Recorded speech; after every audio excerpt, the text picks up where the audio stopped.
ప్రభువైన యేసుక్రీస్తు పరిశుద్ధ నామంలో మీ అందరికీ కూడా ఈ ఆగస్టు మాసంలో చివరి ఆదివారం ఆరాధన చేయవచ్చు. మీ అందరికీ హృదయపూర్వకమైన వందనాలండి. Praise lord. 1వ తారీఖు కూడా వాగ్దాన సందేశం కూడుకుంటుంది. ఆ విషయం తెలుసుకొని పాల్గొనండి, బాగుంటుంది. మీ అందరి కోసం నేను ప్రార్థనలు చేస్తున్నాను. ప్రతిరోజు కూడా ప్రార్థనలు చేస్తున్నాను, స్తుతులు చెల్లిస్తున్నాను. జాగ్రత్తగా ఉండండి. చివరి దినాలు కాబట్టి మనం ఆత్మీయతలో అయినా అన్ని విషయాల్లో జాగ్రత్తగా ఉండటం మనకి చాలా శ్రేయస్కరం. బైబిల్లోంచి ఈరోజు నేను మీతో ఒక ఇంట్రెస్టింగ్ టాపిక్ అని నేను అనుకుంటున్నాను. అది మీరే నిర్ణయించుకోవాలి, అది మీకు ఇంట్రెస్టింగా కాదా అని. ఈరోజు నేను మీతో చెప్పబోయిన దేవుని సందేశపు టైటిల్ నిత్య జీవము. చెప్దాం అందరం. నిత్య జీవము.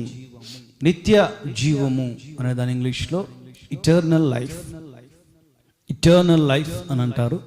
అంటే మరణము లేని జీవితం అని అర్థం. మరణం అనేది లేదు, టైం, స్పేస్, ఇక ఏది కూడా, ఇక మరణం, ఆకలి, దాహము, నిద్ర, టైము, 24 గంటల టైం, ఇంకేమి ఉండదు. అదొక జీవితం. ఇక మరణం లేని జీవితం. పరలోక రాజ్యాన్ని గురించి కూడా మనకి రాయబడి ఉన్న మాటలు ప్రకటన గ్రంథంలో అవే. సూర్యుడైనను చంద్రుడైనను ఇంకా అవసరం లేదు, ఆకలి దప్పులు ఏమీ ఉండవు. ఇక నిత్యము గొర్రెపిల్లను స్తుతిస్తూ ఆయన మంద, ఆయన సంఘం యేసుక్రీస్తును స్తుతిస్తూ అలానే ఇంకా పరలోక రాజ్యములో, నిత్య రాజ్యములో, నిత్య జీవములో ఉండిపోతారన్నట్లుగా నిత్య జీవాన్ని గురించి కొన్ని విషయాలు రాయబడి ఉన్నాయి. ఈరోజు ఒక దాంట్లో నుంచే కొన్ని విషయాలు నేను మీతో తీసుకొని చెప్పాలని ఇష్టపడ్డాను, ప్రార్థన చేసుకున్నాను. ప్రభు నన్ను ప్రేరేపించారు అని నమ్ముతున్నాను. మూలవాక్యం చదువుకుని ముందుకు వెళ్దాం. The Gospel according to Mark. Mark సువర్తమానం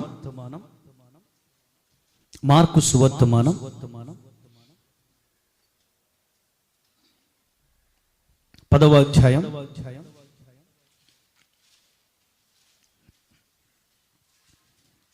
17వ వాక్యాన్ని నేను చదువుతున్నాను, మీరు గమనించండి. మార్కు సువర్తమానం 10వ అధ్యాయం 17వ వాక్యాన్ని నేను చదువుతున్నాను, మీరు గమనించండి. ఆయన బయలుదేరి మార్గమును పోచుండగా ఒకడు పరుగెత్తుకుని వచ్చి ఆయన ఎదుట మోకాల్లోని సద్బోధకుడా, మంచి బోధకుడా, నిత్య జీవమునకు వారసుడనగుటకు నేనేమి చేయుదును అని ఆయనను అడిగాను. మళ్ళీ చదువుతున్నాను, గమనించండి. సద్బోధకుడా, నిత్య జీవమునకు వారసుడనగుటకు నేనేమి చేయవలెను అని ఆయనను అడిగాను. నా వైపు చూడండి. ఒక యవనస్తుడు. ఇక్కడ మార్కు సువార్తలో ఒకడు అని రాయబడి ఉంది. మరొక సువార్తలో ధనవంతుడైన యవనస్తుడు అని రాయబడి ఉంది. మరొక సువార్తలో ధర్మశాస్త్రోపదేశకుడు లేదా ఒక అధికారి అని రాయబడి ఉంది. 3 విషయాలు ఒకటే. దానిని ఒక పేర్లలుగా కొంచెం ఒక లైన్లో ఆ 3 పదాలను మనం ఒక లైన్లో పేరిస్తే ఒక ధనవంతుడైన అధికారి. స్తోత్రం చెప్పండి. బైబిల్ ఎప్పుడు తప్పు కాదు, వస్తుంది పాయింట్స్లో. ఈరోజు చివరి పాయింట్లో అవే విషయాలు. బైబిల్ ఎప్పుడు కూడా తప్పు కాదు. అక్కడ రాయబడి ఉన్న విషయాలు మనం అర్థం చేసుకోవాలి, అంతే. అర్థాలు తీయాల్సిన పని లేదు, కానీ అర్థం చేసుకుంటే చాలు. ఒక యవన ధనవంతుడైన అధికారి, ఒక యవన అధికారిగా ఉన్న ధనవంతుడు యేసుక్రీస్తు దగ్గరకు వచ్చి మోకరించి, సద్బోధకుడా, నిత్య జీవానికి వారసత్వం పొందుకోవాలంటే వాట్ కెన్ ఐ డూ? నేనేం చేయగలను? నేను ఎలా ఆ నిత్య జీవాన్ని సంపాదించుకోవాలి? నా జీవితం ఎలా మార్చబడితే నిత్య జీవము, మరణము లేని, దుఃఖము లేని, నిట్టూర్పు లేని, వేదన లేని, సమస్యలు లేని, అప్పులు లేని, ఆర్థిక ఇబ్బందులు లేని, ఏమండి ఇహములో అనుభవిస్తున్న ఏ బాధ లేని, ఏమండి సంసార వ్యామోహాలు ఏమీ లేని, ఇక ఎవ్వరు కూడా అవసరము లేని ఒక నిత్యమైన ఆనందం, నిత్యమైన జీవితం నేను పొందుకోవాలంటే ఏం చేయాలి? నేనేం చేయగలను? నేను ఎలా ఉంటే, ఎలా జీవిస్తే ఆ నిత్య జీవానికి వెళ్ళగలను, లేదా ఆ నిత్య జీవాన్ని అనుభవించగలను అనేది యవనస్తుడైన అధికారి యొక్క ప్రశ్న. ఇతను ధర్మశాస్త్రోపదేశకుడు అని రాయబడి ఉంది. యేసుక్రీస్తు ఆ క్రింద వచనాలన్నీ మనం చదువుకుంటూ వస్తే, అయ్యా ధర్మశాస్త్రములో చాలా విషయాలు ఉన్నాయి కదా, నీకు తెలుసు కదా, ఆ ధర్మశాస్త్రంలో 10 ఆజ్ఞలు ఉన్నాయి కదా, ఆ 10 ఆజ్ఞల్లో ప్రాముఖ్యమైన ఆజ్ఞలు, నీకు అవసరమైన ఆజ్ఞలు పాటించవయ్యా, బాగుంటుంది, అప్పుడు నువ్వు నిత్య జీవానికి వెళ్ళిపోతావు అంటే, అతను అంటాడు, యేసుక్రీస్తుకు తెలియక కాదు కానీ కొన్ని విషయాలు అతనికి అతని మనస్సులోంచి కొన్ని విషయాలు రాబట్టాలి అని తండ్రి ఉద్దేశం. స్తోత్రం చెప్పండి, హల్లెలూయా. నువ్వు ఆ విషయాలన్నీ పాటిస్తే నిత్య జీవానికి వారసత్వం పొందుకుంటావయ్యా అని అడిగితే ఆయన అంటాడు, చిన్నప్పటి నుంచి చేస్తానే ఉన్నానయ్యా. తల్లిదండ్రులను ప్రేమించంటారు, ప్రేమిస్తున్నాను, రకరకాలుగా పొరుగు వారిని ప్రేమించంటారు, ప్రేమిస్తున్నాను, కానీ ఇంకా నాకేదో కొరత, ఇంకా నాకేదో కొదువగా, ఇంకా నాకేదో మనస్తాపంగా, ఇంకా నాకేదో ఇబ్బందికరంగా గుండెల్లో నిత్య జీవానికి వారసత్వం పొందుకోగలనా, అసలు నేను వెళ్ళగలిగిన నిత్య జీవంలోనికి అనే ప్రశ్నలు తలెత్తుతున్నాయ్యా. నీవు ఇవ్వగలిగిన శ్రేష్టమైన సలహాలు ఏంటి? నీవు సద్బోధకుడవు కదా, నీవు శ్రేష్టమైన బోధకుడవు కదా, నీ నోట్ల నుంచి వచ్చే ప్రతి మాట మనిషి మనుగడకి ఎంతో మేలు చేసేది కదా, నీవేమైనా చెప్పగలవా? అవి కాకుండా నిజంగా నిత్య జీవానికి నేను వెళ్ళాలి అని అంటే ఏం చేయాలి? అసలు నిత్య జీవం అనేది 2 రకాలు. ఎన్ని రకాలు చెప్పండి? 2 రకాలు. చూద్దాం. యోహాను రాసిన మొదటి పత్రిక 5వ అధ్యాయం 20వ వాక్యం. యోహాను రాసిన మొదటి పత్రిక 5వ అధ్యాయం 20వ వాక్యం.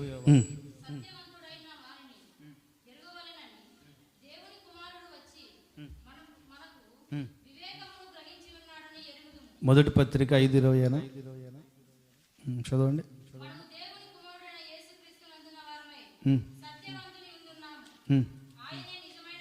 ఎస్, అదే,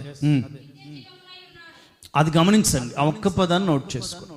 ఆయనే నిజమైన దేవుడును నిత్య జీవమునై ఉన్నాడు. అందరి చేతులైతే స్తోత్రం చెప్పండి. హల్లెలూయా, హల్లెలూయా.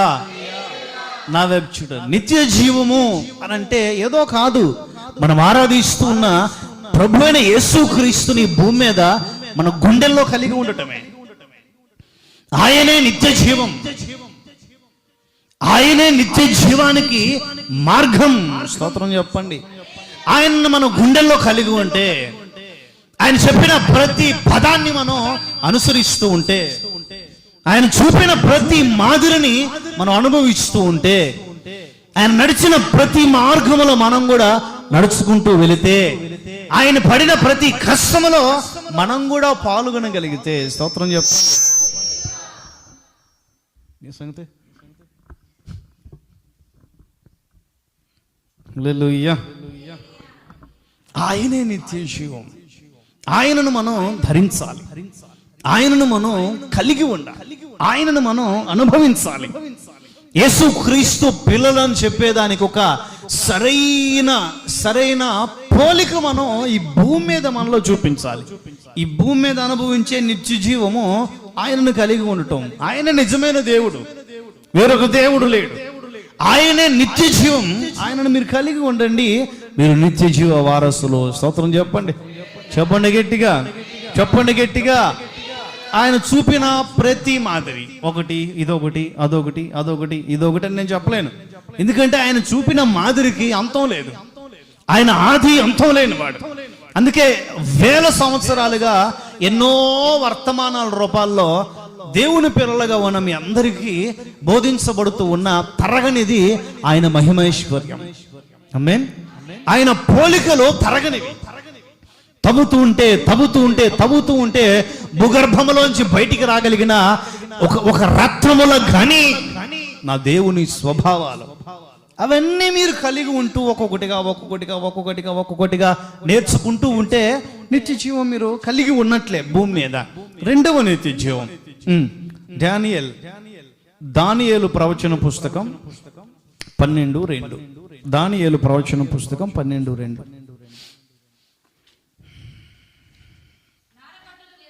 12:2.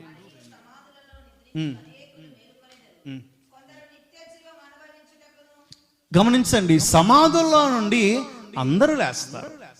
పరిశుద్ధులే లేస్తారు, లేకపోతే ఫలానా జాతి వాళ్ళే లేస్తారు, ఫలానా వర్గానికి సంబంధించిన వాళ్ళు లేస్తారు, పెంతెకోస్తోళ్ళు లేస్తారు, బ్యాప్టిస్ట్ వాళ్ళు లేస్తారు సమాధుల్లో నుండి యేసుక్రీస్తు వచ్చినప్పుడు, లేకపోతే సిఎస్ఏ వాళ్ళు లేస్తారు, లేకపోతే ఆర్సిఎం వాళ్ళు లేస్తారు, లేకపోతే ఇంకా రకరకాల ఎన్నో సంస్థలు ఉన్నాయి ప్రపంచ నలుదిశలో విస్తరించి ఉన్నాయి ఎన్నో సంస్థలు.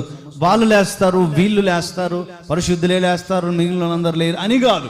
ఇక్కడ రాయబడి ఉన్నది సమాధుల్లో నుండి అందరూ లేస్తారు. అయితే కొందరు నిత్య జీవం అనుభవించటకును, కొందరు నిందల పాలగుటకును, నిత్యముగా హేయులగుటకును. దీన్ని నేను ఒకటి మాట చెప్తాను. కొందరు నిత్య జీవానికి, కొందరు నిత్య నరకానికి లేపబడతారు. అందరూ లేపబడతారు సమాధుల్లోంచి. అయితే కొందరు నిత్య జీవానికి వెళ్తారు. స్తోత్రం చెప్పండి. ఆ కొందరిలో మీరందరూ ఉందురుగాక.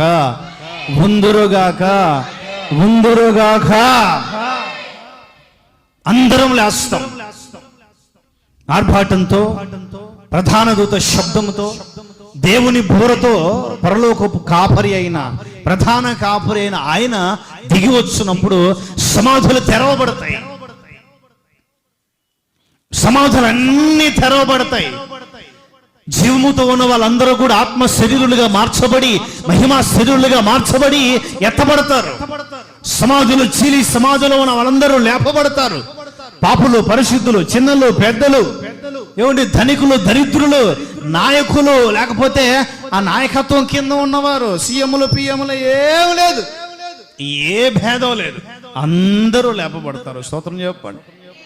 అందరూ లేపబడతారు. అందరి సమాధులు తెరవబడతాయి. అయితే కొందరు నిత్య జీవమునకును, కొందరు నిత్య నరకమునకును లేపబడతారు.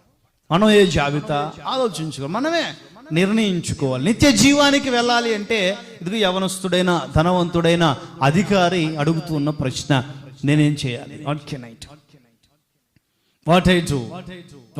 I do? నేనేం చేయాలి? నేనేం చేయగలను? నిత్య జీవానికి వెళ్ళాలి. చిన్నప్పటి నుంచి ఏదో బైబిల్ తెలుసు, వాక్యం తెలుసు, పాస్టర్ గారు తెలుసు, అన్నీ తెలుసు, అన్ని వ్యవస్థలు తెలుసు, బతకడం తెలుసు, ఏ ఎండగా గొడిగేయటం తెలుసు, వాక్యాన్ని ఎలా త్రిప్పికొట్టాలో తెలుసు, దుష్టుడిలాగా వాక్యాన్ని ఎక్కడ ఎలా వాడాలో తెలుసు, అన్నీ తెలుసు. ఆరితేరున్నాం, వెంట్రుకలు నెరిసిపోయి ఉన్నాయి వాక్యాల్లో చాలా మందికి. సరిపోతాయా? నిత్య జీవానికి ఇవన్నీ కూడా సరిపోవండి. బైబిల్లో నిత్య జీవానికి వెళ్ళాలి అని అంటే మనం ఏం చేయాలో చాలా విషయాలు ఉన్నాయి.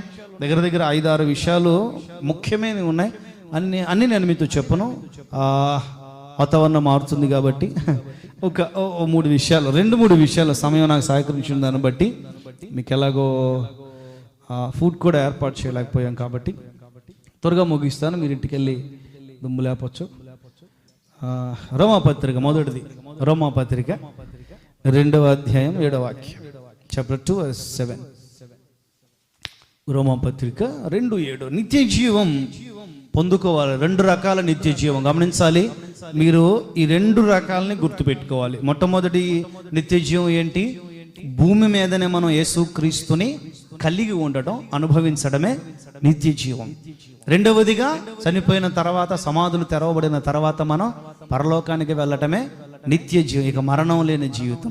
ఈ 2 అనుభవాలు నా తండ్రి 100% మనలందరినీ నడిపించుదురుగాక. 2:7. ఓకే. వెదకు వారికి నిత్య జీవం. స్తోత్రం చెప్పండి. ఇక్కడ పాయింట్ ఏంటంటే సక్రియలు ఓపికగా చేయు వారికి నిత్య జీవం. అందరూ చెప్పండి. ఏంటి? ఒకళ్ళిద్దరికేనా నిత్య జీవం? మిగిలిన వాళ్ళకి ఏం పోయే కాలం? వినిపిస్తుందా? స్పష్టంగా వినిపిస్తుందా? బోయస్ గారు పనిచేస్తున్నాయి స్పీకర్లు? మీవి కాదు, ఇవి వస్తున్నాయా క్లియర్గా? స్తోత్రం చెప్పండి. హల్లెలూయా. నాకు బాగుంది ఇలా హాయిగా, గుబులంతా పోతా ఉంది, భం భం అంటుంది. హల్లెలూయా, హల్లెలూయా. సత్క్రియలు ఓపికగా, పేషెంట్లీ. సత్క్రియ అని అంటే మంచి కార్యాలు. దానికి ఒక పోలిక చేయాల్సిన అవసరం లేదు. ఏవేవి సత్క్రియలు, ఎలా ఉంటాయి సత్క్రియలు అని మనం ఏదో కొన్ని పోలికలు తీసుకోవాల్సిన అవసరం లే. సత్క్రియ అని అంటే మంచి పనులు. ఏంటిది? మంచి పని, అది ఏదైనా ఉండొచ్చు. సత్క్రియలు ఓపికగా చేయండి. మంచి భక్తి, మంచి పవిత్ర జీవితమా, మంచి వస్త్రధారణ, మంచి మాటల, మంచి చాష్టల, మంచి ప్రవర్తన, మంచి చూపుల, పొరుగు వారికి హెల్ప్ చేయడం. మనకి సైడ్ కొన్ని పాయింట్స్ వస్తాయి ఆ సైడ్ రిఫరెన్స్లో. ఈ సత్క్రియలు మనల్ని ఎలాంటి మార్గాల్లో నడిపిస్తాయంటే, ఇప్పుడు ఇద్దరు అన్నదమ్ములు ఉన్నారు. మొట్టమొదటి అన్నదమ్ములు ఎవరెవరో చెప్తారా? ఆదికాండంలో ఉన్న మొట్టమొదటి అన్నదమ్ములు ఎవరండి? కయ్యను, హేబేలు. ఇద్దరు ఉన్నారు. కయ్యను, హేబేలు క్రియలు దేవుడు లెక్కిస్తూ ఉన్నారు.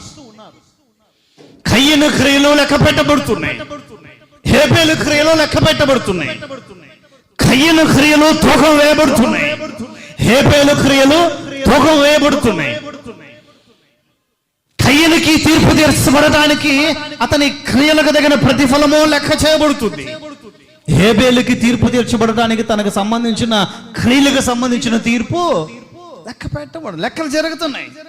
దానియేలు గ్రంథంలో బెల్షెజర్ అనే రాజు గురించి రాయబడినట్లుగా, అయ్యా దేవుడు నిన్ను తూచాడు, దేవుడు నీ రాజరికాన్ని తూచాడు,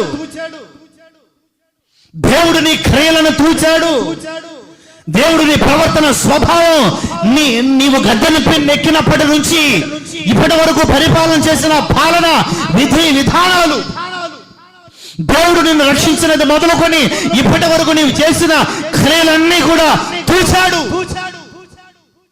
తన రక్తంతో కడగబడినది మొదలుకొని ఇదిగో టిల్ టుడే, ఈ ఆగస్టు 28వ తారీఖు వరకు కూడా మనం చేసిన క్రియలన్నీ, నీవు చేసిన క్రియలన్నీ తూకములో వేసి న్యాయ దేవత వలె, లేకపోతే నీతి కలిగిన న్యాయాధిపతి వలె తూస్తున్నాడు.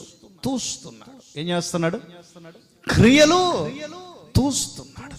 ఇప్పుడు మన క్రియలు 4వ అధ్యాయం 7వ వాక్యములో కయ్యనుతో ఒక ప్రశ్న దేవుడు స్వరం వేస్తుంది. పరంధాముడైన దేవుడు, పరమేశ్వరుడైన దేవుడు శూన్యముల సృష్టిని వ్రాలాడదీసి నాడిలో నరములాడే నరుని సృజించి నరుని నాసిక రంధ్రములలో జీవవాయువు ఊదిన సర్వశక్తి కలిగిన దేవుని స్వరం కయ్యనుకు వినిపిస్తుంది. కయ్యన్, నీవు సత్క్రియ చేసిన ఎడల తలనెత్తుకొనవా. ఎంత గొప్ప పదం అండి. మన సత్క్రియలు మనల్ని తల ఎత్తుకొని నిలబెట్టగలిగినవి. మనం చేసే ప్రతి సత్క్రియ మన తల ఎప్పుడు పైకెత్తేటట్లుగానే చూస్తుంది. తల ఎత్తి దేవుని చూసే అనుభవాలు, తల ఎత్తి సాటి మనిషితో మాట్లాడగలిగిన అనుభవాలు, తల ఎత్తి సాటి మనిషిని ఆదరించగలిగే మాటలు మాట్లాడగలిగిన లోతైన అనుభవాలు మన సత్క్రియలు మనకు నేర్పిస్తాయి. స్తోత్రం చెప్పండి, చెప్పండి గట్టిగా. మనం సత్క్రియ చేయకపోతే సాటి మనిషికి తల ఎత్తుకొని సమాధానం చెప్పలేమండి. ప్రశ్నలు వేసినా, సాటి మనిషి ఇబ్బందుల్లో ఉన్నా వారికి సరైన సలహాలు ఇవ్వలేవండి, సరైన సూచనలు ఇవ్వలేవండి, సరైన మార్గాల్లో వారిని నడిపించలేవండి. ఏమి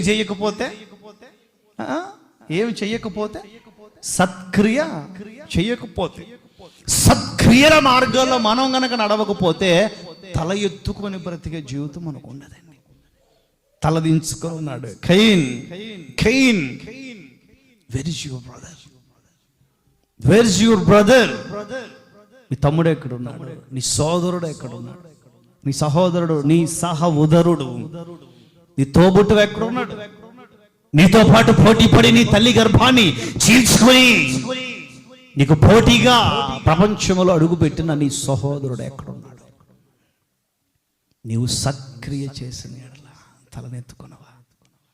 నీవు మంచి కార్యం చేయ, నీ సహోదరునికి నీవు మేలు చేసిన ఎడల తలనెత్తి. ఇక్కడ ఒక సత్క్రియ దేవుడు నాకు ఇచ్చిన వివరణ ఏంటంటే, తోటి సహోదరునికి మేలు చేయటమే సత్క్రియ. స్తోత్రం చెప్పండి.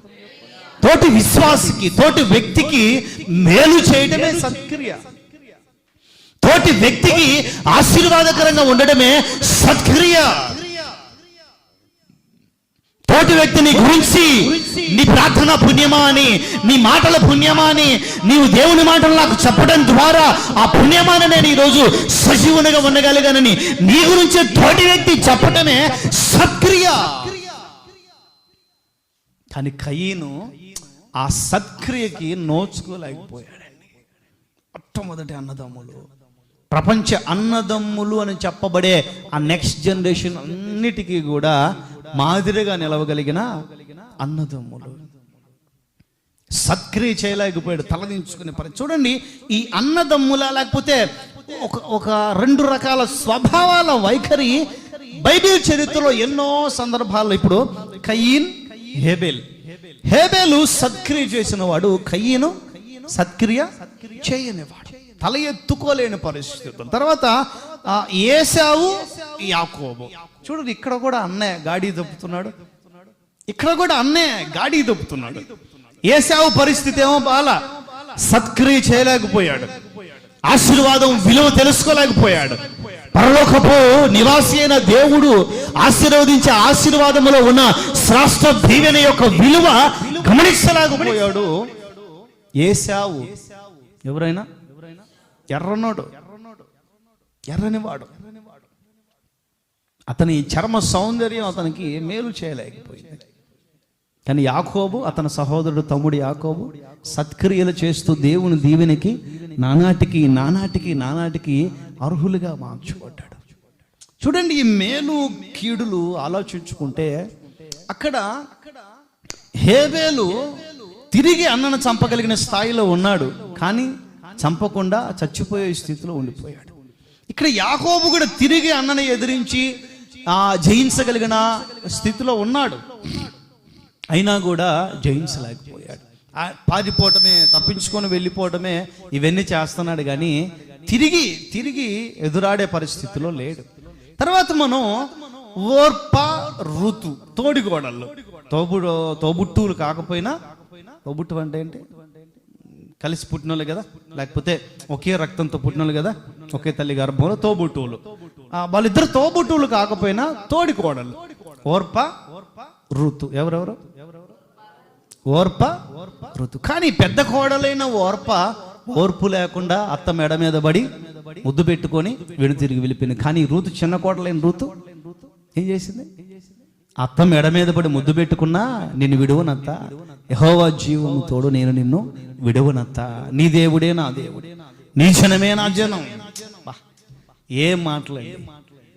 నీ వెళ్ళే చోటుకే నేను వస్తామ్మా, నేను మా ఊరు వదిలిపెట్టి చాలా కాలం అవుతుంది, నా భూమి ఉందో లేదో నాకు తెలియదు, నా పొలము ఉందో లేదో నాకు తెలియదు, నా ఆస్తులు ఇంకా ఉన్నాయో లేదో నాకు తెలియదు, ఎవరైనా ఆక్యుపై చేసుకున్నారో లేదో అనే విషయం నాకు తెలియదు. తర్వాత కార్డ్స్ అంటే లాస్ట్ ఇయర్ ఇచ్చాను కదా, మనీ పెట్టేదానికి.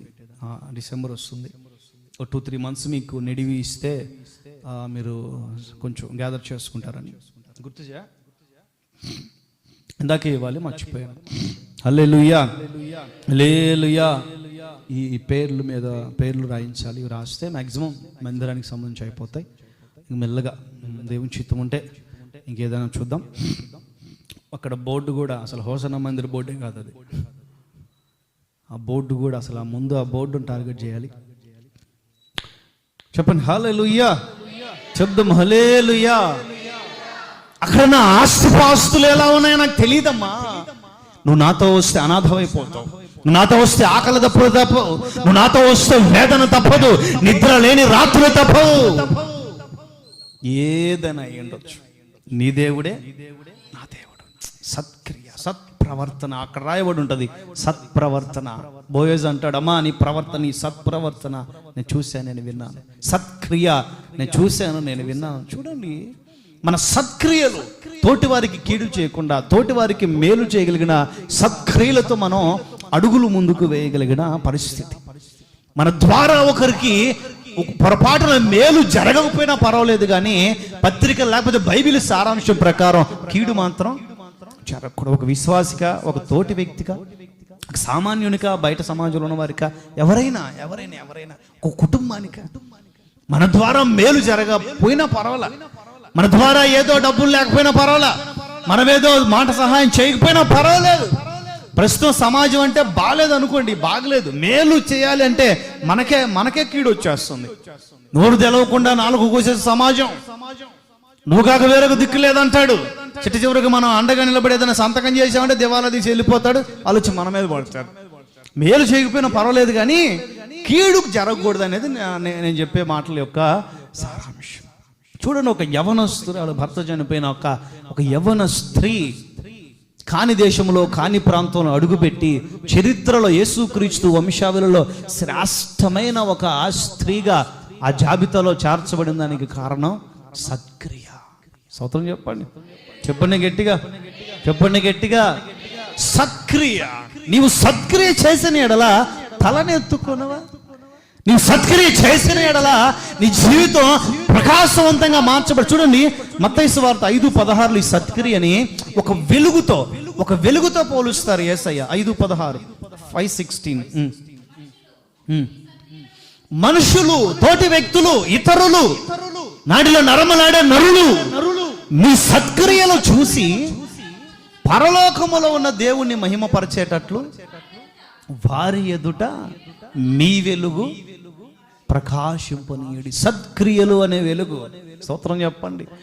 సత్క్రియలు అనే కాగడ, ది టార్చ్, సత్క్రియలు అనే ఒక ఉజ్వల జ్వాల మండుచు ప్రకాశించుచు ఉన్న దివిటి వలె సత్క్రియలు నీవు చేత పట్టుకొని అలా దారిలో, అలా నీ వీధిలో, అలా నీ ఊరిలో బయలుదేరి వెళుతూ ఉంటే నీ వెనకాల 100 మంది వెంబడిస్తుంటారు. ఈ సత్క్రియలతోనే కదా మహాత్మా గాంధీ అనేక మంది దేశ స్వాతంత్ర్యం కోసం పురికొల్పగలిగాడు. జ్యోతిరావు ఫూలే, ఒక పొట్టి శ్రీరాములు, ఒక అంబేద్కర్, ఒక నెహ్రూ. ఎవరండి వీళ్ళు? కనపడుతున్నారా? ఈ రోజుల్లో అసలు మనం గూగుల్లో వెతికినా కూడా ఈ రోజుల్లో కనపడట్లేదని అట్లాంటి వాళ్ళు.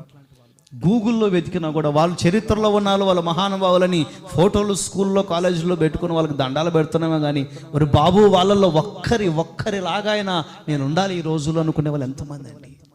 ఒక నేతాజీ, ఒక బాపూజీ, ఎంతమంది అండి? ఒక మహాత్మా గాంధీ, జాతి పిత అని చెప్పుకుంటున్నాం. కొంచెం లేసి మాత్రమైనా ఉందా? స్కూల్స్లో, కాలేజెస్లో ఎన్నో దేశం కొరకు పాటుపడిన, దేశం కొరకు ప్రాణాలు అర్పించి, అర్ధాయుషులో రక్తము చిందించి దేశ స్వాతంత్ర్యత కొరకు పాటుపడిన మహాత్ముల ఫోటోలు అలా వరుసగా ఉంటాయి. వారికి దండలు ఉంటాయి, ఏమండి, అన్నీ జరుగుతూ ఉంటాయి. అవసరమైతే 10 రూపాయలు అగరబత్తి తెట్టించి ఆ మొహానికి పొగ కొట్టమన్నా కొడతారు. అయినా వారిలో ఒక్కరి జీవితం, సత్క్రియ, వారిలో ఒక్కరి. మనుషుల ఎదుట మీ సత్క్రియలు కనపడాలి, మీ సద్భక్తి కనపడాలి, మీ వెలుగు ప్రకాశింపనివ్వండి. యోహాను చెప్పుకొని తిరిగాడండి. బాప్తీసం ఇచ్చే యోహాను, ఇదిగో నాలో సత్క్రియలు ఉన్నాయి, ఇదిగో నాలో సత్క్రియలు ఉన్నాయి, ఇదిగో నాలో సత్క్రియలు ఉన్నాయని ఎక్కడైనా చెప్పుకొని తిరిగాడండి? మీరు చెప్పండి, మీకు తెలిస్తే. బాప్తీస్మం ఇచ్చే యోహాను ఏమండి, ఆయన మామూలుగానే 30 ఏళ్ళ వయసు వచ్చేదాకా అరణ్యంలో తేనె తింటూ, ఏమండి, చెట్ల కాయలు, మిడతలు లాంటివి, అలాంటివన్నీ తింటూ, అయ్యే ఆయనకి నాన్ వెజ్ ఫ్రై చేసుకొని అవే తింటూ ఒక అరణ్యవాసిగా. ఎవరండి యోహాను? ఒక యాజకుడండి.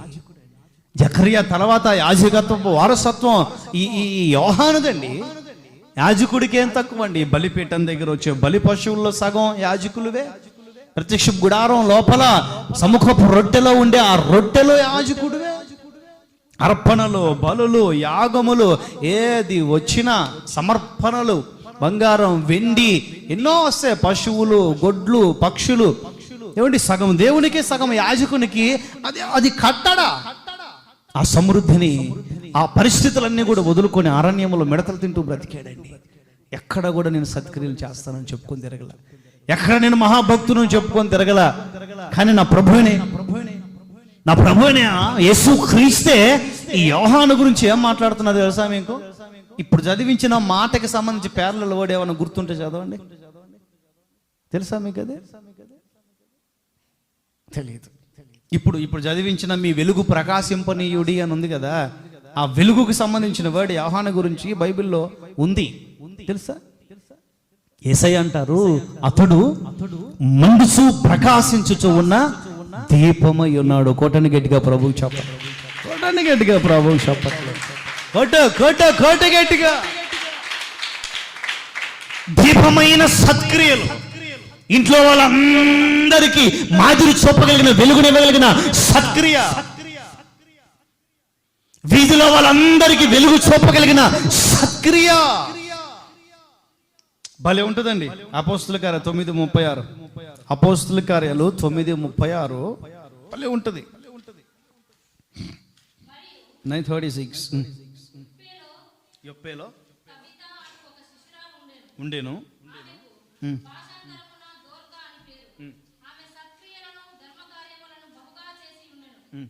ఆమె సత్క్రియలను ధర్మకార్యములను, ఇక్కడ వేరే వాళ్ళు ఆమె గురించి చెప్తున్నారు. లేదా ఈ పత్రిక, ఈ కార్యముల పుస్తకం రాసిన లూకా ఫిజిషియన్, లూకా వైద్యుడైన లూకా ఈ మాటలు రాస్తూ ఆమె గురించి రాస్తున్నారండి. ఆమె సత్క్రియలను ధర్మకార్యములను ఏమండి బహుగా చేసినంట. స్తోత్రం చెప్పండి. సత్క్రియలు ధర్మకార్యాలు ఈ రోజుల్లో మనకు మామూలుగా బయట సమాజంలో కనపడే, మన దేశంలో ఎక్కువగా కనపడే ధర్మకార్యాలు ఏంటి అవి? అన్నదానం. ఏంటి చెప్పండి. రెస్పాన్స్ లేకపోతే బాగుండదు ఏమండి. కొంచెం మీకు కడుపులో ఉన్న పేగులు అరిగి కరిగితే ఆకలి ఎక్కువ వేస్తుంది, కడుపు నిండా నిద్రపోవచ్చు. మరి నేనేం ఖాళీగా ఉండలేక అరుస్తున్నాను అనుకున్నారు ఏంటి మీరు? దానికే అందరిది ఆకలే. స్తోత్రం చెప్పండి. ఫీడ్బ్యాక్ ఉంటే మనకు ఆలోచనలు మంచిగా ఉంటాయి. స్తోత్రం చెప్పండి. ధర్మకార్యములు, అన్నదానం ఏంటది? గోదానం ఏంటది? చెప్పండి. భూదానం, ఆవులు దానం చేయటమో, లేకపోతే భూదానం చేయటమో, అన్నదానం చేయటమో, వస్త్రదానం చేయటమో ఏమండి ధర్మం, ధర్మకార్యాలు. సత్రాలు పెట్టించడమో ఏమండి, ధర్మసత్రాలు అనే పేర్లు ఉంటాయి. సత్రాలు పెట్టించడమో, ఇంకా చెప్పండి, ఇంకా రకరకాలు ఉన్నాయి. ఇవన్నీ కూడా ఇప్పుడు నేను మీతో చెప్పేది ఏంటంటే, ఇవన్నీ చేస్తే నిత్య జీవం వస్తుంది అని కాదు. ఇవన్నీ ఈమె కూడా చేసింది, పేదవాళ్ళందరికీ మేలు చేసింది. ఇప్పుడు ఈమె ఒక వర్క్ చేసింది. ఈమెను బేస్ చేసుకొని ఇప్పట్లో చాలా చర్చెస్లో ఈ కార్యాలు చేస్తున్నారు. మీరు గమనిస్తే కొన్ని చర్చెస్లో,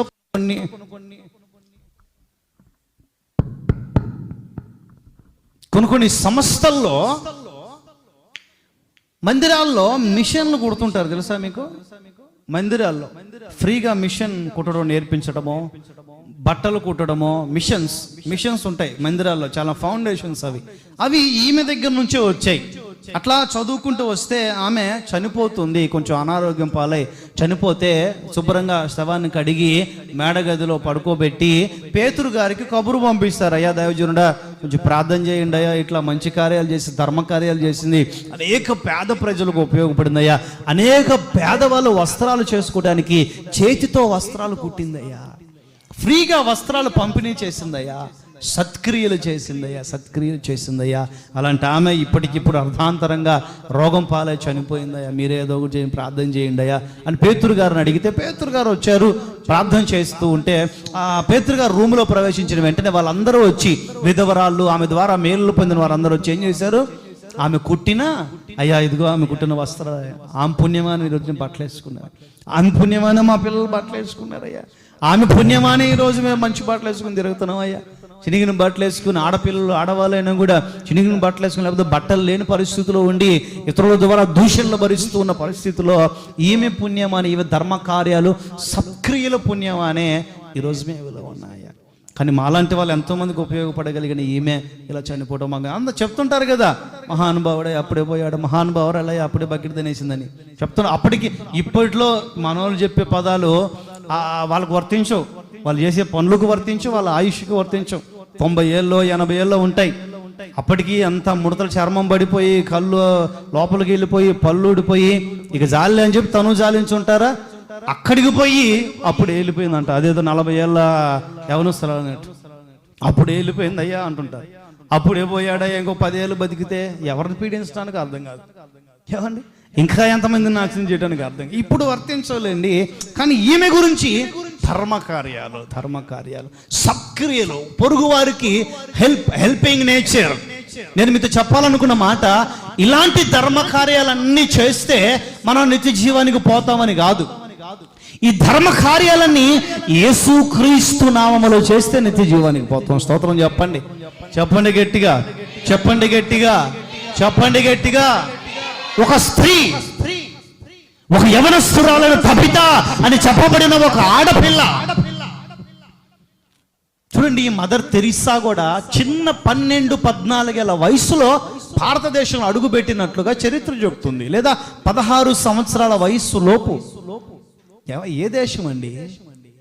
దేశం కాని దేశానికి వచ్చి, రాష్ట్రం కాని రాష్ట్రానికి వచ్చి, ప్రాంతం కాని ప్రాంతానికి వచ్చి, ఏమండి కర్కశంగా ఏ క్షణాన ఏం జరుగుతుందో తెలియదు. 16 ఏళ్ల వయసులో తెరెస్సా అనే ఒక ఆడపిల్ల దేశంలో అడుగుపెట్టి ఒక నన్గా, ఒక సిస్టర్గా దేవునికి సమర్పించుకొని పేద ప్రజలకి, రోగిష్టు వాళ్ళకి, విద్యార్థులకి, చిన్నపిల్లలకి, అనాథలకి, విధవరాలకి అందరికీ మేలు చేయాలని నడుము కట్టుకొని ఆమె ప్రారంభించిన ఉజ్వల జ్వాల అన్య రాష్ట్రములు, అసలు క్రైస్తవ్యమే లేని రాష్ట్రములో గొప్ప గొప్ప గొప్ప వెలుగుగా ప్రకాశించిందండి. స్తోత్రం చెప్పండి. ఒక ఆడపిల్లండి. ఇదిగో ఇలాంటి వాళ్ళే అలాంటి వాళ్ళకి మాదిరి, ఇలాంటి వాళ్ళే అలాంటి వాళ్ళకి మాదిరి. పొరుగు వారికి హెల్ప్ చేయాలి, పొరుగు వారికి ఏదైనా చేయాలి. మనకు కలిగిన దాంట్లో, మనం సంపాదిస్తున్న దాంట్లో, మనకు ఉన్న దాంట్లో ఒకరొచ్చి చేయి చాపితే కనీసం అడుక్కు తినేవాడికైనా కొంచెం మేలు చేయాలన్నట్లుగా, అడుక్కు తినేవాడు కొంచెం ఇతరులకు మేలు చేయాలి అనే ఒక ఆశ, ఒక ఆలోచన మన గుండె లోతుల్లో పుట్టాలని. ముఖ్యంగా ఆత్మీయులకండి, ఆత్మీయులకి. ఇప్పుడు మనం ఏదో చేస్తున్నాం అని చెప్పి వాళ్ళకి కలిగిన అవన్నీ తీసి పక్కన పెట్టుకొని, ఆ మనిషి అట్లాగా ఎత్తున్నాడు కదా, మనం పోయి తెచ్చుకుందాంలే అని ఇట్లా స్వార్థంతో వస్తారు చూసారా. ఇట్లాంటి వాళ్ళని గమనించి వాళ్ళకి ₹1 కూడా ఇవ్వద్దు. లేకపోతే వాళ్ళకి ఏమి హెల్ప్ చేసేదానికి మీరేం పూనుకోవాల్సిన అవసరం లే. మీరేం పెద్ద పెద్ద హెల్ప్ చేసేవాళ్ళని కాదు, కానీ ఫ్యూచర్లో మనకు ఆ స్థితి వచ్చునుగాక. ఇతరులు అనేకులకు ఆశీర్వాదకరంగా నా తండ్రి మిమ్మల్ని అందరినీ మార్చుదురుగాక. కొన్ని కుటుంబాల్లో మనం వెళ్తే వాళ్ళు ఆశీర్వదించబడిన విధానాన్ని వివరిస్తూ, నమ్మదగిన దేవుడన్నా ఒకరోజు మేము కూడా తినలేని పరిస్థితుల్లో నుంచి ఈరోజు నలుగురికి పెట్టగలిగిన స్థితిలో, నలుగురికి అన్నం పెట్టగలిగిన స్థితిలో, అన్ని దానాల కంటే మిన్న అన్నదానం అంటుంటారు. ఒక నలుగురికి ఫెస్టివల్స్ని బట్టి, క్రిస్మస్కో, న్యూ ఇయర్కో, ఈస్టర్కో, ఒక నలుగురికి, ఒక ఇద్దరికి, ఒక కుటుంబాన్ని దేవుని పేరట. స్తోత్రం చెప్పండి. దేవుని పేరట. కోవిడ్ అవి అంటుంటారు, ఎన్నో కుటుంబాలు పేద కుటుంబాలు అయిపోయి ఉంటాయి. దేవుని పేరట, యేసుక్రీస్తు పేరట, నీ పేరట కాదు. ఇప్పుడు ఎఫ్ఎస్సి పత్రిక కూడా చదువుకొని ముందుకెళ్దాం. 2:10 ఎఫ్ఎస్సి పత్రికలో దీని కన్క్లూజన్ ఉంటుంది. 2:10 ఎఫ్ఎస్సి పత్రిక 2:10.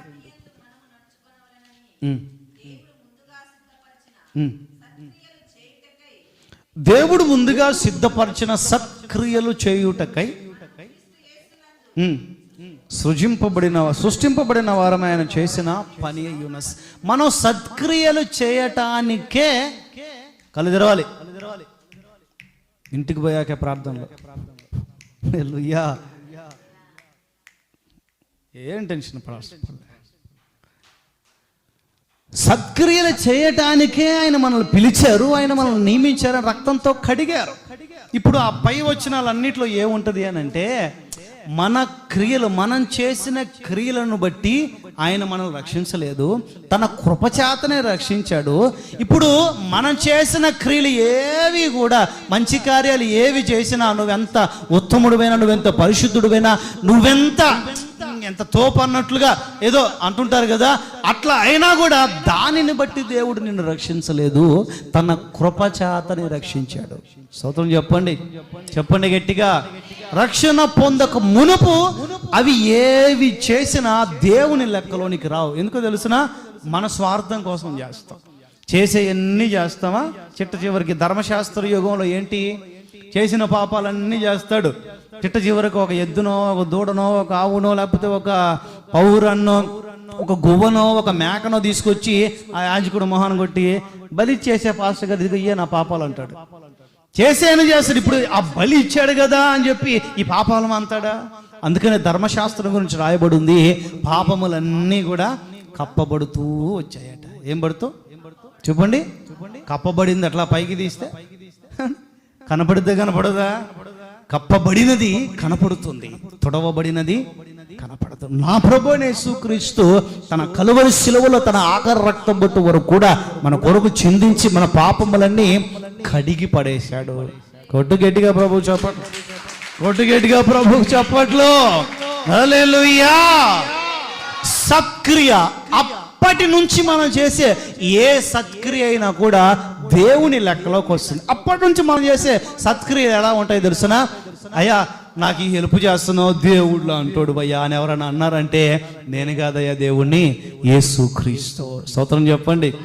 మదర్ తెరిసా కూడా చిన్న పిల్లడు యవనస్తుడు ఆ బ్రిడ్జి మీద కూర్చొని దూకాలా, బయటికి రావాలా, అటు దూకాలా, కిందకి నీళ్ళలోకి దూకాలా, భవిష్యత్తును ప్రారంభించాలని సందిగ్ధాల మధ్యలో కంటి నిండా నీళ్లు పెట్టుకుని చిన్న పిల్లాడు బ్రిడ్జి మీద కూర్చొని ఏడుస్తూ ఉంటే మదర్ తెరిసా దారిలో పోతూ బాబు ఎందుకు ఏడుస్తున్నావు నాయన అంటే, చిన్నప్పుడే పుట్టక ముందు మా అమ్మను చంపేశాను, లేకపోతే మా అమ్మ చనిపోయింది, నేను పుట్టిన తర్వాత మా నాన్న రోగగ్రస్తుడే, మా నాన్న చనిపోయాడు, నాకు తోబుట్టువులు అంటే ఎవరు లేరు, బంధువులు వాళ్ళు వీళ్ళు ఉన్నారని చెప్పి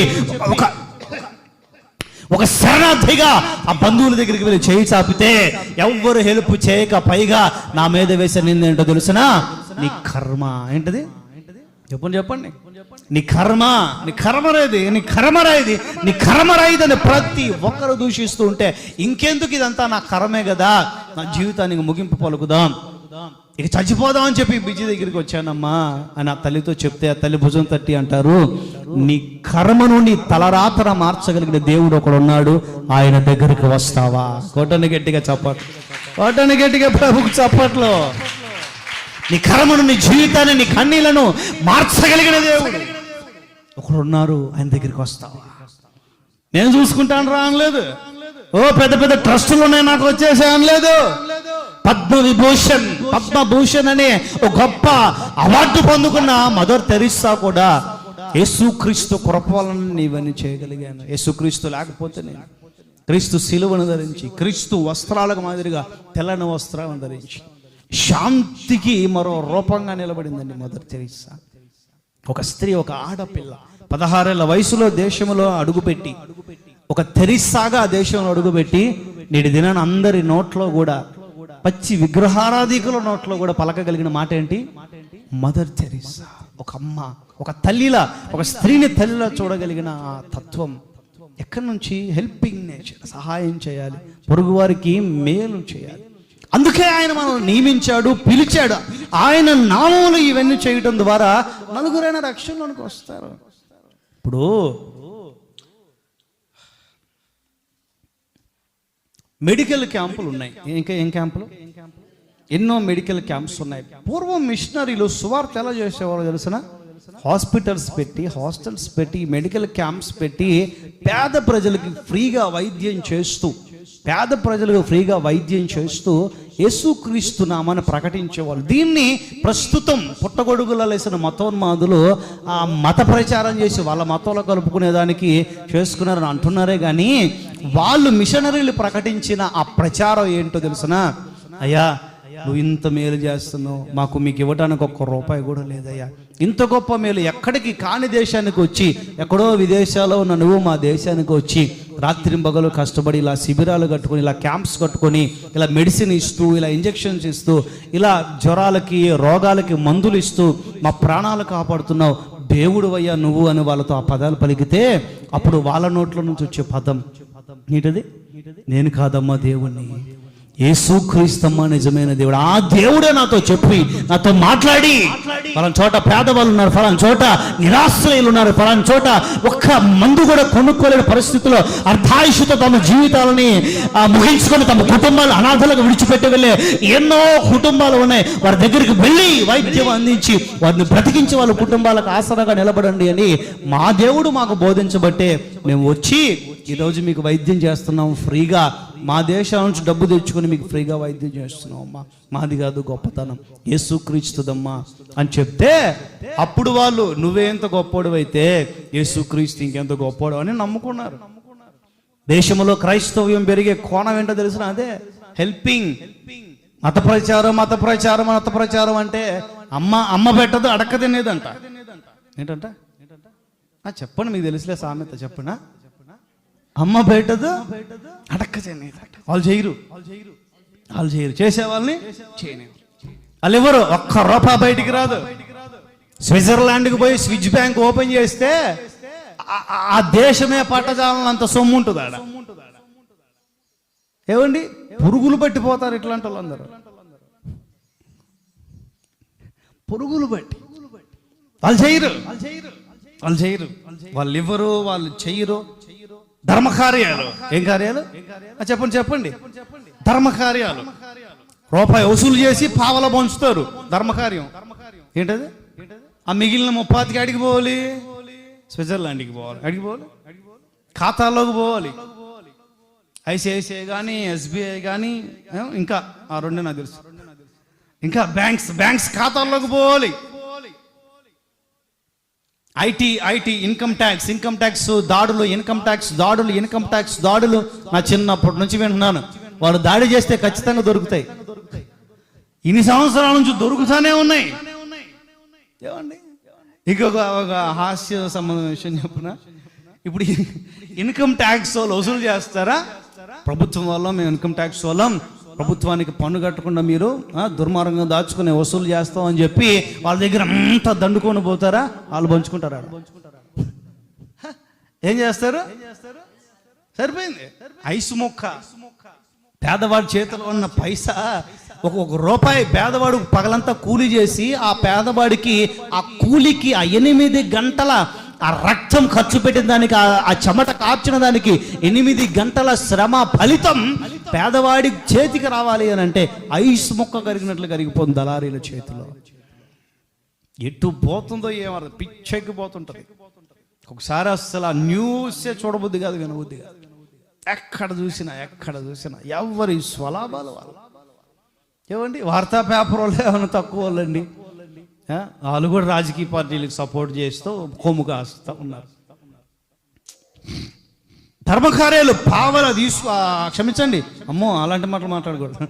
రూపాయి తీసుకొని పావల పంచుతారు. ధర్మకార్యాలు ఫలం చోట అది కట్టించా, ఎవరు సొమ్ముతో కట్టించావు? రూపాయి తీసుకొని ప్రజల దగ్గర, పేదోడి దగ్గర పావలతో కట్టించి ఉంటాడు. ఫలం చోట ఆ కార్యక్రమం, ఫలం చోట ఈ కార్యక్రమం, ఫలం చోట ఆ పథకం, ఫలం చోట అది అది అది అది అది అది ఎక్కడి నుంచి? ఏంలే, ప్రజల దగ్గర రూపాయి తీసుకోవటం, ప్రజలకు పావలా ఇచ్చేయటం. ధర్మకార్యాలు. ఇలాంటి ధర్మకార్యాలు నిత్య జీవం నిత్య నరకం కాదు కదా. వాళ్ళంతా గాలోడిలా గాల్లో ఎలాడతాడు. దుష్టుడంట పరలోకానికి పోలేదంట, ఇంకా నరకానికి కూడా పోలేదంట. ఎక్కడున్నాడంట? అక్కడే గాల్లో తేలాడతా. గాలి పట్టింది అంటుంటారు కదా, అదే ఆగాలే. గాలోడమ్మ ఈడు అంటుంటారు కదా, గాలి పట్టిందంటే ఆగాలే. ఇలాంటి వాళ్ళందరూ గాల్లో తిరుగుతూనే ఉంటారు. ఆ శాపం అనేది ఆ కుటుంబాలని వెంబడిస్తున్నట్లుగా కూడా నేను చూస్తుంటాను. అలాంటి వాళ్ళని, అలాంటి అధికారులని, నాయకుల్ని. ధర్మకార్యాలు అవి కాదండి, అవి కాదు.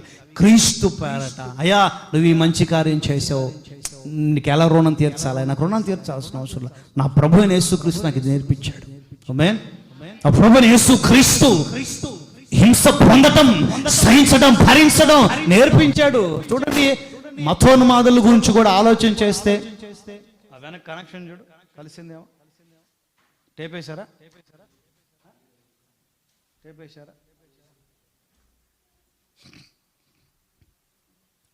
తెంచొద్దు, మామూలుగా చూడు కనెక్షన్ కాలింగ్ వస్తుంది. హల్లెలూయా అని ఉందా? బాగుందా? యేసుక్రీస్తు అండి, యేసుక్రీస్తు అండి. ఈ హెల్ప్ చేసావు యేసుక్రీస్తయ్యా, ఈ మేలు చేసావు యేసుక్రీస్తయ్యా, ఈ గొప్ప కార్యం చేసావు యేసుక్రీస్తయ్యా. నాదేం లేదయ్యా, నేనేమై ఉన్నానో అది నా దేవుని కృప వలన ఉన్నాను. వెలుగండి, మీ సత్క్రియలనే వెలుగు సమాజంలో ప్రకాశించునుగాక. మండుచు ప్రకాశించుచున్న దివిటీల వలె నా తండ్రి మిమ్మల్ని అందరినీ తీర్చిదిద్దుదురుగాక.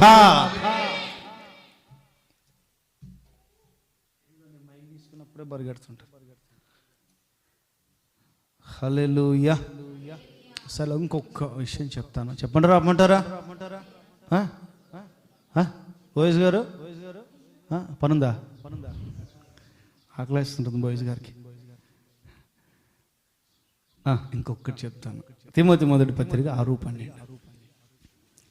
తిమోతి మొదటి పత్రిక 6:12.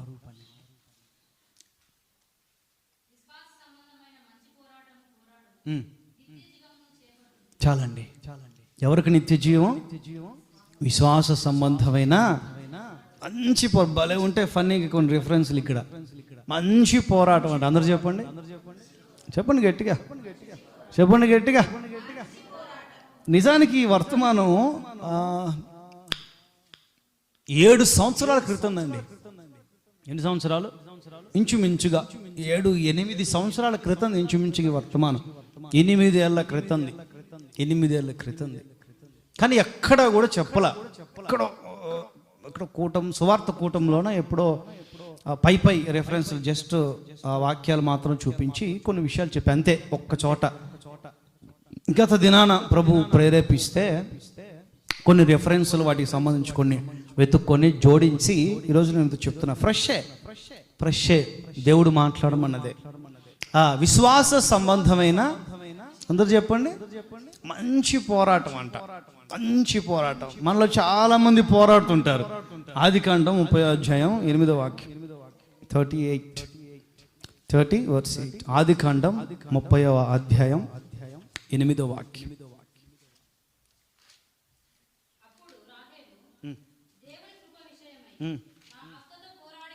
ఎవరితో? అందరు చెప్పండి, ఎవరితో?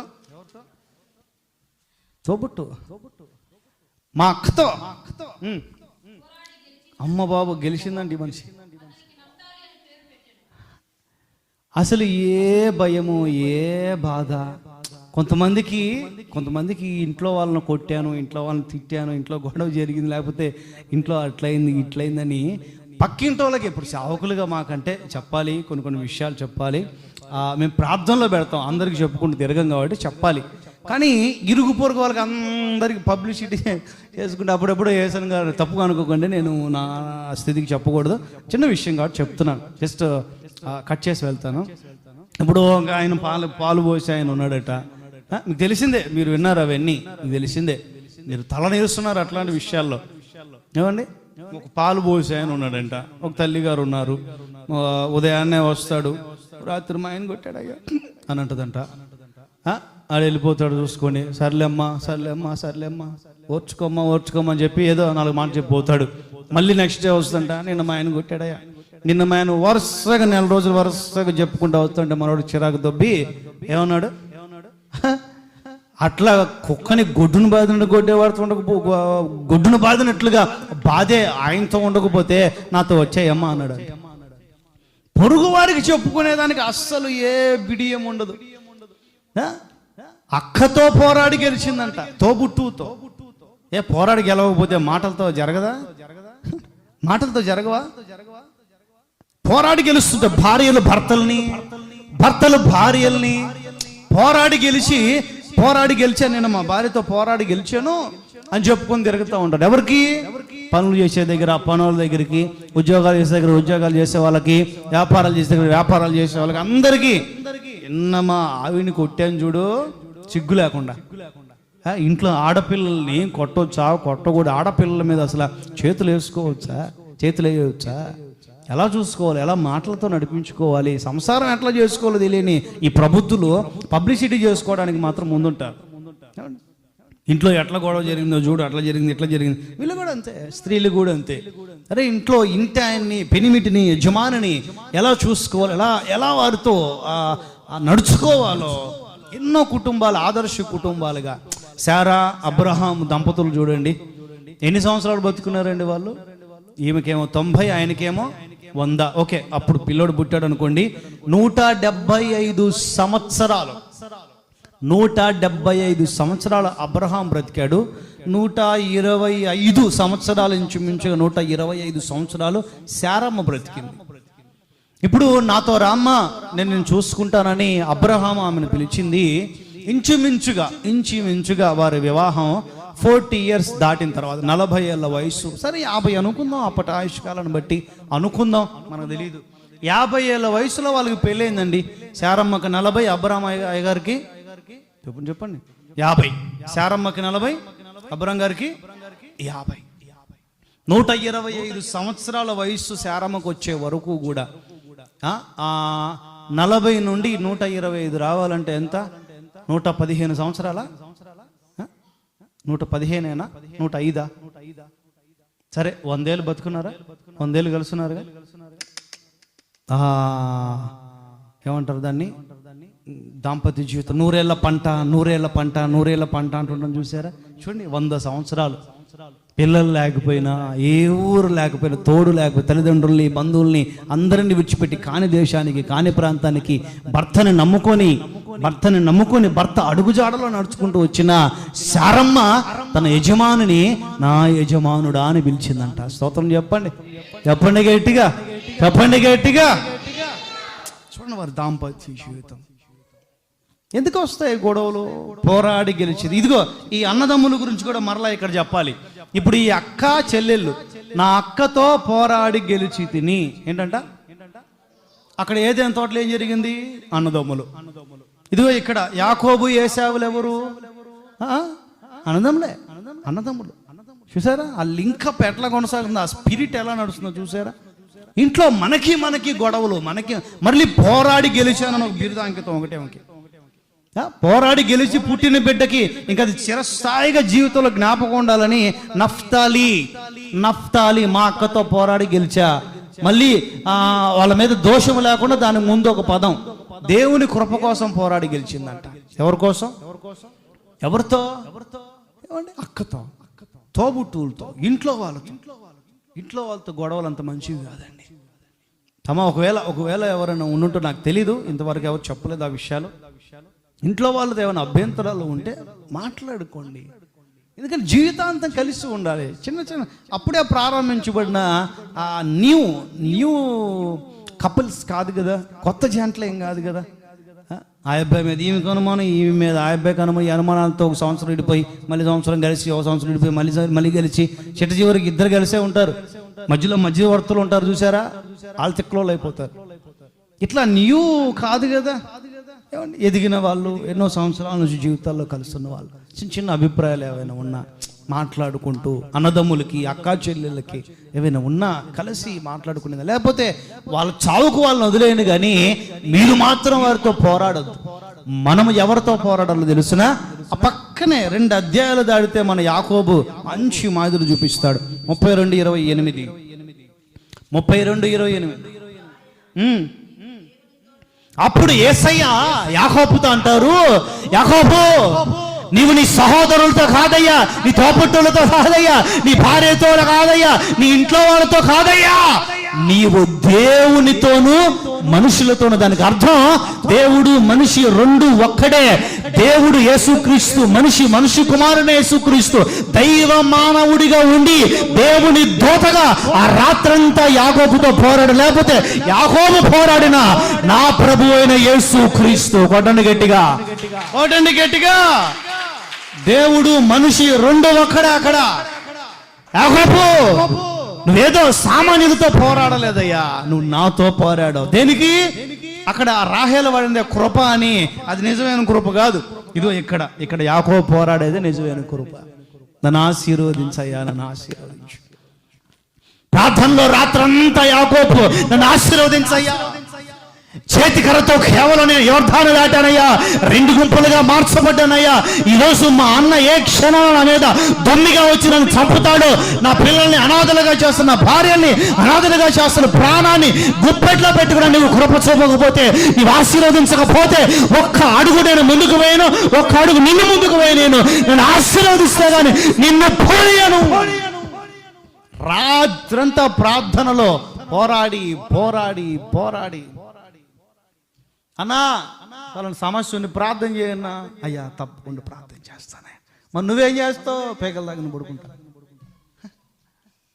అన్నా ఫలానా సమస్య ఉంది ప్రార్థనలో పెట్టు అని ఏడుస్తా. స్త్రీలకు కనీళ్ళు ఎక్కువ వస్తాయి కదా, ప్రార్థనలో అని అంటారు. అమ్మమ్మ ఏడవాకి తల్లి, నువ్వు ఏడుస్తుంటే నాకు ఏడుపు వస్తుందమ్మా, ప్రార్థనలో పెడతాలేమ్మా, నీకోసం నేను ఈ పూట ఈరోజు ఉపవాసం ఉండి ప్రార్థన చేస్తానమ్మా, నువ్వేం భయపడొద్దమ్మా, బాధపడొద్దమ్మా. మరి నువ్వేం చేస్తావు? పొద్దున్నే ఫ్రెష్గా అబ్రంగా వచ్చారయ్యా, అది వండుకొని నేను పడుకుంటానయ్యా. ఏంటంటే అది వండుకొని తిని పడుకొని నిద్రపోతానయ్యా. అదే శుభ్రంగా పేకలు దాకా తిని పడుకొని నిద్రపోతాం. సేవకుడు ఇక్కడ ప్రసవ వేదన పడుతూ ఉంటాడు. చిట్ట చివరికి దేవుడు పరలోకం నుంచి చూసి ప్రతిఫలం ఇస్తాడు. పోరాడాలి, ప్రార్థనలో పోరాడాలి. స్తోత్రం చెప్పండి. పోరాడాలి, స్తోత్రం చెప్పండి. పోరాడి గెలవాలి, స్తోత్రం చెప్పండి. నీవు నన్ను ఆశీర్వదించుతే గాని నేను నిన్ను పోనీయను. సర్వశక్తి కలిగిన దేవుని కోసం నడుము కట్టుకున్న పోరాటం. నీవు ఈ ఆశీర్వాదం ఇస్తేనే కానీ నిన్ను పోనీయను. ఎంత సత్తా కలిగిన ప్రార్థన అండి. కలిగి ఉన్నావా మనం? అసలు ప్రార్థన చేసుకుంటున్నావా? ఒక విషయంలో అడిగినప్పుడు అది పొందుకునేదాకా పోరాటం, ఒక ఆశీర్వాదం అడిగినప్పుడు అది పొందుకునేదాకా పోరాటం, ఒక సమస్య విషయమే దేవుని పాదాల దగ్గర పెట్టినప్పుడు ఆ సమస్య తీరిపోయే వరకు పోరాటం, ఒక కన్నీటి సమస్య పిల్లల విషయమై వ్యాపారాలు, ఉద్యోగాలు, చేతి పనులు, కూలి పనులు, పొలాలు, సమృద్ధి, అప్పులు, ఆర్థిక ఇబ్బందులు, పిల్లల భవిష్యత్తు, ఎనీవన్ ఏ విషయమైన ప్రభు పాదాల దగ్గర పెట్టినప్పుడు దాన్ని ప్రతిఫలం దేవుని దగ్గర నుంచి పొందుకునేంత వరకు కూడా పోరాడుతున్నావా? చేతులు వదిలేస్తాం, నిరాశ, నిస్పృహలో. ఇక దేవుడు ఇయ్యలే, ఇంక దేవుడు చెయ్యలే, ఇంక అది రాదులే, ఇంక ఇది రాదులే, అది కాదులే, ఇది కాదులే, ఇంకా వ్యర్థములే. దేవుని విడిచేదానికి సోమరోళ్ళుగా ఉండేదాన్ని సాహసిస్తుంది కానీ నేటి క్రైస్తవ్యం దేవుని పాదాలు పట్టుకుని మోకాళ్ళు నలగగొట్టుకుని మోకాళ్ళ ప్రార్థన, ఆ ధూప పరిమళ వాసన నా దేవుడు ఆఘ్రానించేంత శ్రేష్టమైన ప్రార్థనని ప్రభు దగ్గర చూపించలేకపోతుంది నేటి క్రైస్తవ్యం. ప్రార్థనాత్మ, పోరాడే ఆత్మ చల్లారిపోయిన పరిస్థితులు నేటి క్రైస్తవ్యంలో కోకొలలో కనిపిస్తున్నాయి. ఎవరితో పోరాడుతున్నావు? దేవుడి పేషెంట్, ఆ బీపీలా కంట్రోల్ చేసుకోలేక ఇంట్లో వాళ్ళతో పోరాడుతున్నాను కానీ దేవునితో, దేవుని పాదాలు పట్టుకుని పోరాడుతున్నావు. నా తల్లి, నా తండ్రి, నా తమ్ముడు, నా చెల్లి, దేవుని పాదాలు పట్టుకున్నావా? ప్రార్థనలో ఒక గంటైనా కన్నీరు కార్చి ఆయన పాదాలు తడిపి ఆయనను ఆపగలుగుతున్నావా?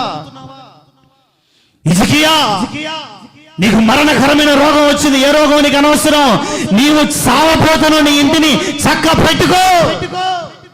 ఒక హెచ్చరిక, ఒక మాట, ఒక ప్రవచనం సావుకుని నోట్లో నుంచి వచ్చి హిజ్కియా గుండెను తాకితే దేవుని మీద చిరాకు పరాకులు పెంచుకొని, దేవుణ్ణి అసహించుకొని, దేవుని విడిచిపెట్టి, నేను ఇంత చేశా దేవునికి, దేవుని మందిరపు తలుపులు తెలిసా, మా నాన్న మా తాతల కాలంలో మందిరం తలుపులేదు, ఇలా తాళాలు వేసుకుని ఉన్నారు, పెద్ద ముద్ర వేశారు, నేను గద్దెనెక్కిన తర్వాత తాళాలు తీసి మందిరం శుభ్రం చేయిస్తే ఆ నిషిద్ధమైన వస్తువులను తీసుకెళ్లి కిద్రోన వాగులు తగలబెట్టి బూడిద చేసి వాగులో కలిపేస్తే మందిరం కోసం, సేవ కోసం, సేవకుల కోసం, యాజకుల కోసం, దేవుని కోసం ఇంత చేస్తే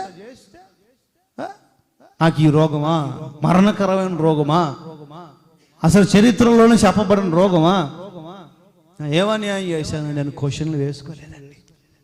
ఏం చేశాడు ప్రవక్త? అలా ఒక మాట చెప్పి అలా మెట్లు దిగి అట్లా ఆ హాల్లోకి వస్తా ఉన్నాడు.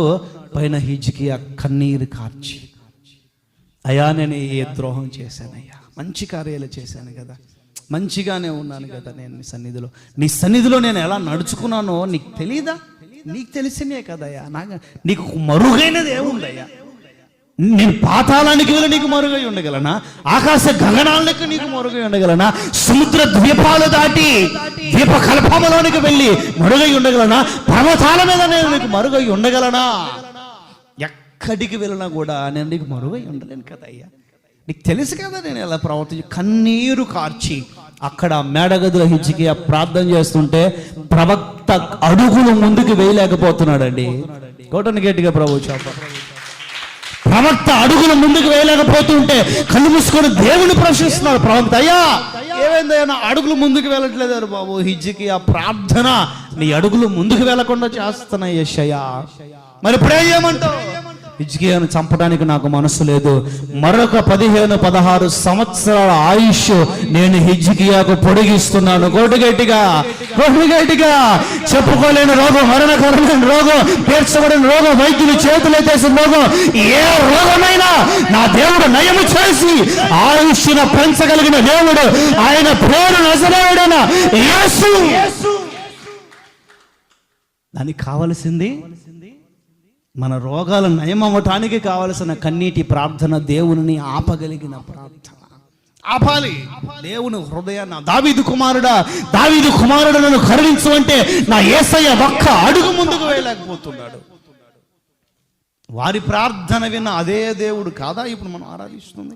ఆయన ఇప్పటికీ బ్రతికిలేడా? ప్రకటనలో ఉందిగా, ఇదిగో నేను మృతున్నయ్యాను కానీ యుగయుగములు సజీవుడునై ఉన్నాను, జీవిస్తూ ఉన్నాను. నేను ఆది, నేనే అంతం. ఒక మనిషికి, యోగానికి, మనిషి మనుగడకి ఆది నేనే, అంతము నేనే. నా భక్తులతో నిత్యము ఉండగలిగిన ఒకే ఒక్కడును నేనే. నా భక్తుల ప్రార్థన వినగలిగిన, వారి ప్రార్థనలకు సరైన సమాధానాలు ఇచ్చి వారి నోటి నుండి నవ్వు చూసి ఆ నవ్వుతో నేను సంతోషించగలిగిన ఒకే ఒక్క దేవుడను నేనే. ఐగుప్తులు కలిగిన రోగముల్లో ఏ రోగం ఈ అరణ్యపు 40 సంవత్సరాల్లో నా పిల్లలకు అంటకుండా కాపాడగలిగిన ఒకే ఒక్క దేవుడను నేనే. ఒకవేళ కలిగిన నిన్ను స్వస్థపరచు యెహోవాను స్తోత్రం. చెప్పండి గట్టిగా. నీవు నన్ను ఆశీర్వదిస్తేనేగా, నీవు నన్ను స్వస్థపరిస్తేనే కానీ, నీవు నన్ను బయలిస్తేనే కానీ, నీవు నా సమస్యకు పరిష్కారం చూపితే కానీ నేను నిన్ను విడువనని ప్రతిరోజు ప్రభు పాదాలు పట్టుకునే ఆ విశ్వాసి ఎవరండి మనలో? ఊరికే బాప్తిస్మం తీసుకుంటే నిత్య జీవం వచ్చేస్తుంది.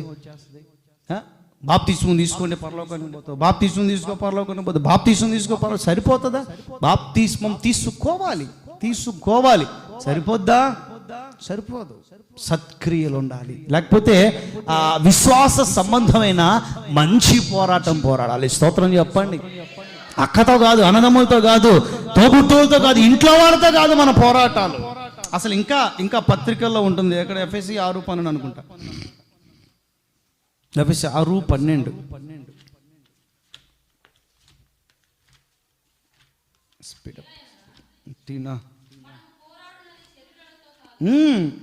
శరీరాలతో మనకి ఎందుకండి? శరీరాలతో ప్రస్తుత అంధకార సంబంధులకు లోక నాథులతోనూ, లేకపోతే ఆకాశ మండలంలో దురాత్మల సమూహాలతోనూ, దురాత్మలతో. ఓవైపు దేవునితో ఆశీర్వాదం కోసం, మరోవైపు దురాత్మలతో దేవుని ఆశీర్వాదం వాడు ఎత్తుకొని పోకుండా పోరాటం. స్తోత్రం చెప్పండి. దేవుడు ఆశీర్వాదం ఇవ్వయ్యా అని దేవునితో పోరాడాలి. ఆరోగ్యం ఇవ్వయ్యా, భక్తినివ్వయ్యా, పరిశుద్ధతనివ్వయ్యా, కృపనివ్వయ్యా, నీ సన్నిధిలో సజీవ సాక్షిగా నిలబెట్టయ్యా. చూపుల, మాటల, తలంపు, లోహల ఆలోచనలు ప్రతిష్ఠితమైనవిగా మార్చయ్యా. బలిపీఠం మీద పెట్టబడి బూడిదిగా మార్చబడే శ్రేష్టమైన బలియాగముగా నన్ను మార్చయ్యా. శక్తి కలిగిన భక్తి నా గుండె లోతులో నుంచి పెళ్ళికి వచ్చినట్లుగా, అనేకులుగా మాదిరిగా ఉండినట్లుగా నన్ను తీర్చిదిద్దయ్యా అని దేవుని దగ్గర ఆ కృపావరాలు అడుక్కుంటూ పోరాడాలి. ఆ పొందుకున్నవన్నీ దుష్టుడు ఎత్తుకొని పోకుండా, ఒరే బాబు, ఒరే కర్రోడా, నువ్వు నన్నేమి చేయలేవు, నీ ఎంతు తేలుస్తా. ఆడొస్తుంటాడు మన దగ్గరికి, నీ ఎంతు తేలుస్తా అనుకుంటా, నన్నేం చేయలేవు. పోరాడాలి. దుష్టులతో పోరాడాలి, అంధకార సంబంధులతో, అంధకార క్రియలతో, అంధకార చూపులతో, అంధకారపు తలంపులతో, అంధకారపు ఆలోచనలతో, అంధకారపు నిర్ణయాలతో, అంధకారపు వస్త్రధారంతో పోరాడు. స్తోత్రం చెప్పండి. క్రైస్తవునికి 2 రకాల పోరాటాలు ఉండాలి. దేవునితో పోరాడాలి, వైపు దుష్టునితో పోరాడాలి. ఆశీర్వాదం దేవుని కృప కోసం దేవునితో పోరాడాలి. ఆ కృప వీడొచ్చి దొంగిలించకుండా, ఆ వరం వీడొచ్చి దొంగిలించకుండా వీడితో పోరాడాలి. విశ్వాసం అనే డాలు పట్టుకొని, వాక్యపు ఖడ్గం పట్టుకొని, ఏమండి శక్తి కలిగిన దేవుని రాజ్య స్థాపన కొరకు ఒక సమిధల్లా మనం కాలిపోతూ, సమిధల్లా మార్చబడుతూ, కాలిపోతూ ఉన్నా రేపో మాపో ఇక పూర్తిగా కాలిపోయి ఆరిపోతున్న దీపం వలె ఆరిపోతూ 10 మందిని నేను వెలిగించానని సంతృప్తితో కాటికి కాలు చాపగలిగిన మహిమకు సిద్ధపడగలిగిన శ్రేష్టమైన లోతైన అనుభవంతో పోరాడి మీ అందరూ కూడా గెలుపు మార్గాల్లో నడిపించబడుదురు గాక. చెప్పండి గట్టిగా.